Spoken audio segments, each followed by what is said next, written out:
இது பாதுகாப்பு ஒப்பந்தம் செய்யறது பாத்தீங்கன்னு சொன்னா மற்ற நாடுகளுக்கு அதிருப்தி ஏற்படுத்தும் மாதிரி நிறைய சர்ச்சைகள், இது இலங்கைக்கு ஒரு ஆபத்தான விடயமாக அமையலாம் என்ற மாதிரி நிறைய சர்ச்சைகள் இருக்கு. இந்த நிலையில இன்றைக்கு பாத்தீங்கன்னு சொன்னா ஹர்ஷ்டி சில்வா அவர்கள் ஒரு விடயம், நாடாளுமன்ற உறுப்பினர் ஒரு விடயமணி சொல்லியிருக்கிறார்.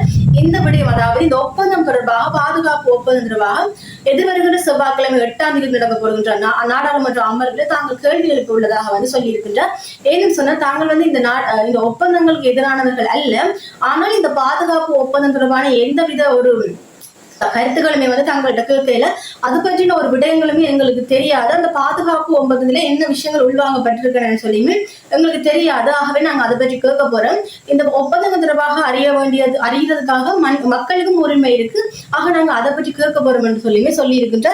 அதை விட நான் இந்த பொருளாதார சக்தியாக இருக்கக்கூடிய இந்தியாவோட இணைந்து செயல்படுறதுல தங்களுக்கு எந்த விதமான பிரச்சனையும் இல்லைன்னு சொல்லியிருக்கிறார். இப்படி இருக்கிற கட்டத்துல பாத்தீங்கன்னு சொன்னா ஜேவிபியினுடைய பொதுச் செயலாளர் டில்வின் சில்வா அவர்கள் என்ன சொல்லியிருக்கிறான்னு சொல்லி பாத்தீங்கன்னா, இந்த நிறைய பேர் நேற்றைய தினம் நரேந்திர மோடி அவர்கள் வந்ததுக்கு அதாவது ஏற்கனவே இந்த ஜேவிபி நரேந்திர மோடி வருவதற்கு முதல் எதிர்ப்பு தெரிவிச்சிருந்த